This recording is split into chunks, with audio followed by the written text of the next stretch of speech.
በህይወታችሁ ውስጥ አንዳች ዝም ያለ ወይም ደግሞ የተደበቀ ብልጽግና ሊያም ደግሞ ሀብት አለ። ይህንን ጥልቅ የሆነ ደስታ የሚያጣጥሙት በጣም ጥቂቶች ናቸው። ይህ ሀብት ሩቅ የሚባል ቦታ አይደለም የተደበቀው እና ደግሞ የሆነ ትልቅና አስደናቂ ነገርን ስታሳኩ የሚገለጥ እንዲሁም ደግሞ እነሱ ላይ ጥገኛ የሚሆን ነገርም አይደለም። ያ ነገር እዚህ ያለ ነው።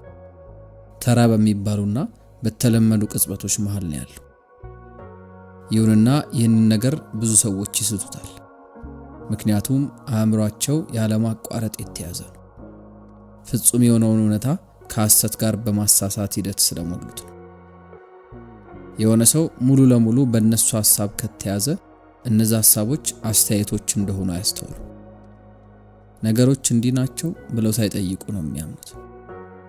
ውስጣችሁ የያዛችሁት ነገር አንዳች አስተያየት እንጂ ጥያቄ የማይነሳበት እውነታ እንዳልሆነ በተረዳችሁበት ቅጽበት በውስጣችሁ ትንሽዬ የነጻነት ክፍተት ይፈጠራል። ያ ስፔስ ማለት ደግሞ ግንዛቤን መያዝ የምትጀምሩበት ቅጽበት ነው።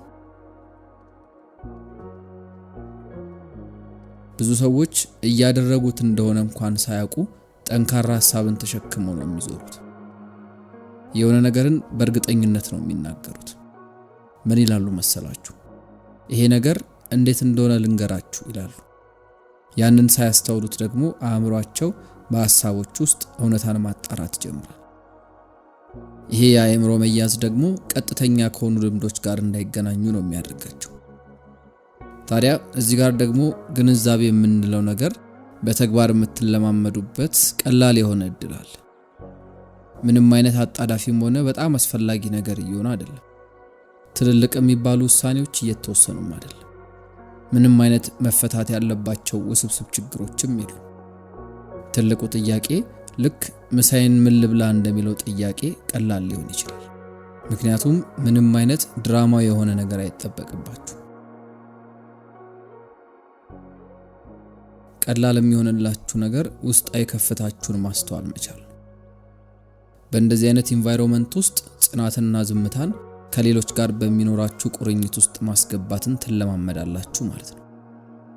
በሐሳቦች ውስጥ ሳትጣደፉ ማዳመጥ ትችላላችሁ። አእምሯችሁ ውስጥ ያለው ጩኸት ሳይወጣችሁ መናገር ትችላላችሁ።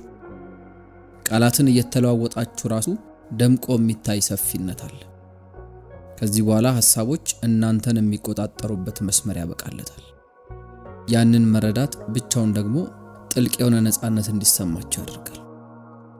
ያ ፕሬዘንስ የሚገኘው በዝምታ ውስጥ ብቻ ሳይሆን በንግግር ውስጥ፣ በማዳመጥ ውስጥ እንዲሁም በመናገር ውስጥም እንደሆነ ታስተውላላችሁ። ሌላኛው የግንዛቤ መልክ ደግሞ ብዙ ጊዜ አሳንሰን የምንመለከተው ነገር ነው። ይሁንና ያ ነገር በዕለት ተዕለት ህይወታችን ውስጥ በጣም ትልቅና ኃያል የሆነ ድርሻን የሚወጣ ነው። ከሰዎችና ከተፈጥሮ ጋር ከመገናኘት በላይ ያለማቋረጥ የምትገናኙት ከነገሮች ጋር ነው። ይሄ ሁሌም የሚፈጠር ነገር ነው። ይሁንና ብዙ ጊዜ የሚሆነው ግን ያለ ትኩረት ነው። ነገሮችን ታነሳላችሁ፣ ከዛ ታስቀምጣላችሁ። ዚፕ ትከፍታላችሁ፣ ትዘጋላችሁ። የቲሸርታችሁን ቁልፍ ትፈታላችሁ፣ ጫማ ታወልቃላችሁ፣ ቦርሳ ታነሳላችሁና ደግሞ የሆኑ ነገሮችን ጠረጴዛ ላይ ታስቀምጣላችሁ። ነገር ግን እዚህ ጋር ሁኔታዎችን ረጋ ብታደርጓቸውና በትኩረት ብትንቀሳቀሱ ከነገሮች ጋር ምን ያክል እንደምትገናኙ የምትረዱበት እድል ይኖራል። እያንዳንዱ ትንሽ እንቅስቃሴ ለግንዛቤ አዲስ እድል እየሆነ ይመጣል። ከቦርሳችሁ የሆነ ነገርን ስታወጡ የዛን ነገር ሸካራነት ወይም ደግሞ ልስላሴን ፊል ታደርጉታላችሁ። ጠረጴዛ ላይ ስታስቀምጡትስ የሚፈጥረውን ድምጽ ታዳምጡታላችሁ። ውሃ የሞላው ብርጭቆን ስትይዙት ብርሃን እንዴት እንደሚያንጸባርቅበትና እንዴትስ በውስጡ እንደሚያልፍ ታስተውላላችሁ። ስትጠጡት ሙሉ ጣዕሙ ይሰማችኋል። ደግሞስ መልሳችሁ ብርጭቆን ስታስቀምጡት ቅጽበቱን ታስተውሉታላችሁ ወይስ ደግሞ በጥድፊያ ታልፉታላችሁ? እነዚህ እንግዲህ ያልተለመዱ የሚባሉ ተግባሮች አይደሉም። ይልቁኑ በንቃት የምትረዷቸው ከሆነ በውስጣቸው ዝም ያለ ሀብትን ይዘዋል። የተለመዱ የሚባሉ ልማዶችም ራሱ ማለትም ልክ ልብስ እንደመልበስ ያሉ ልማዶች የፕሬዘንስ ቅጽበት እየሆኑ ይመጣሉ። ልብሳችሁን ስትለብሱ የሚፈጠረው የተሰወረ ድምጽን ማዳመጥ ትችላላችሁ።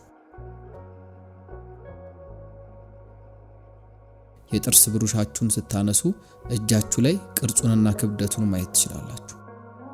ኩባያውን ስታስቀምጡ የሚፈጠረው ትንሽዬ የክሊክ ድምጽን መስማት ትችላላችሁ። ጥርሳችሁን ስትቦርሹ፣ ውሃውን ስትዘጉ ምናምን በንቃት ሁሉንም ነገር መከታተልና ማስተዋል ትችላላችሁ። በዚህ ቀላል የሚመስል ንቃት ውስጥ ከዚህ በፊት ኖርማሊ ችላ ስትሏቸው የነበሩ ትንንሽ የህይወት ዲቴሎችን ማስተዋል ትችላላችሁ።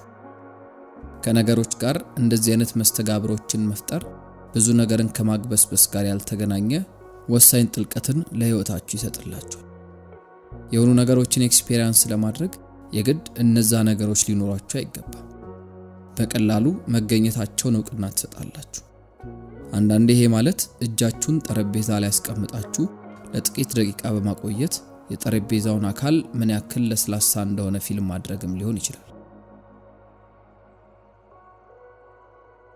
አእምሯችሁ ከመተቸቱ ወይም ደግሞ የሆነ ስምን ከመስጠቱ አስቀድሞ ይሻክራል ወይም ደግሞ ይለሰልሳል የሚለውን በቀጥታ ትረዱታላችሁ።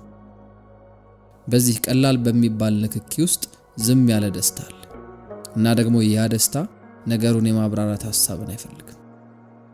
በተለምዶ ግዑዝ የምንላቸው ነገሮች ህይወት የሌላቸው ሆነው የሚቀርቡበት ምክንያት የምንሰጣቸው ትርጉም ወይም ደግሞ የምንረዳበት መንገድ ነው። ጥልቅ ከሆነ እይታ መመልከት ከቻለን እያንዳንዱ ነገር የሆነ እንቅስቃሴን፣ የሆነ ኢነርጂና የሆነ ስፔስን ይዟል። ፊዚክስም ይህንን በሚገባ ያብራራል። ግዙፍ የሆነ የኮንሰፕት አረዳድን ወደ ቁሶች ስታካትቱ የሞቱ ወይም ደግሞ ህይወት የሌላቸው ነገሮች መስሎ ይታያቸዋል። በአእምሯችሁ በሰጣችሁት ስም ኢንተራክት ስታደርጉ ደግሞ ከራሱ ከቁሱ ጋር አትነጻጸሩ። ይልቁኑ ከሐሳቡ ጋር ነው የምትወዳደሩት። ቀጥተኛ የሆነ ልምድ የተለየ ጥራትን ነው ይዞልን የሚመጣው። አንድን ኦብጀክት ስም ሳትሰጡት ስትረዱት፣ ወዲያው የሆነ ምድብ ውስጥ ሳትከቱት ስትመለከቱት አንዳች ነገር ይለወጣል። ኤክስፒሪየንስ የምታደርጉት የሀብት ስሜት ከዛ ነገር አይደለም የሚመጣው። ነገር ግን አእምሯችሁ ዝም ሲል ወደ ሐሳባችሁ በሚፈሰው ፕሬዘንስ ውስጥ ነው የሚገለጠው። ኢንጆይ ያደረኩ ያለሁት ኦብጀክቱን ነው ወይም ደግሞ መገኘቱን ነው ብትሉ ምንም ለውጥ የለውም። ትርጉምና ለውጥ ያለው ነገር ቅጽበቱን የሚሞላውን ግንዛቤ ምን ያክል ኳሊቲ ያለው የሚለው። ብዙ ሰዎች በትልልቅ ነገሮች ውስጥ ነው የህይወትን ትርጉም ለማግኘት የሚፈልጉት። በጣም አስፈላጊ የሆነ ነገርን ይፈልጋሉ። ደስታ የሚመጣው አዲስ ነገርን ከማግኘት ወይም ደግሞ አስደናቂ ነገርን ከማሳካት ነው ብለው ያምናሉ። ይህንን በሚያደርጉበት ወቅት በየቀኑ የሚከቧቸው የተለመዱ የሚባሉ ነገሮችን ውበት አሳንሰው ይመለከታሉ። የምታፈገፍጉበት አካባቢ ይህንን ልምድ የምትመልሱበትን እድል ያቀርብላችኋል። ታዲያ እናንተም ቀላልና ትንሽ ለሚባሉ ነገሮች ትኩረት በመስጠት መለማመድ ትችላላችሁ። ያ ትኩረት በራሱ ፕሬዘንስ ነው እና ደግሞ በዚህ ፕሬዘንስ ውስጥ ህይወት የበለጠ ነፍስ ያላትና ሀብት የሞላት እንደሆነች እየተሰማችሁ ይመጣል። ይሄ ግንዛቤ በዋናነት ከምስጋና ጋር በቅርበት የተገናኘ ነው። ይሄ ማለት ግን ምስጋና ሁሌም የምትረዱት ነገር ነው በሚለው አካሄድ አይደለም። ብዙ ሰዎች ምስጋና ማለት ልክ እንደ አመሰግናለሁ ያሉ ቃላትን በአእምሯቸው ውስጥ ደጋግሞ ማነብነብ ነው የሚመስላቸው። ይሄ እንግዲህ እንደ ጊዜው የአእምሮ ልምምድ የሚጠቅም ቢሆንም የምትገፉትና የምትጫኑት ነገር ግን አይደለም።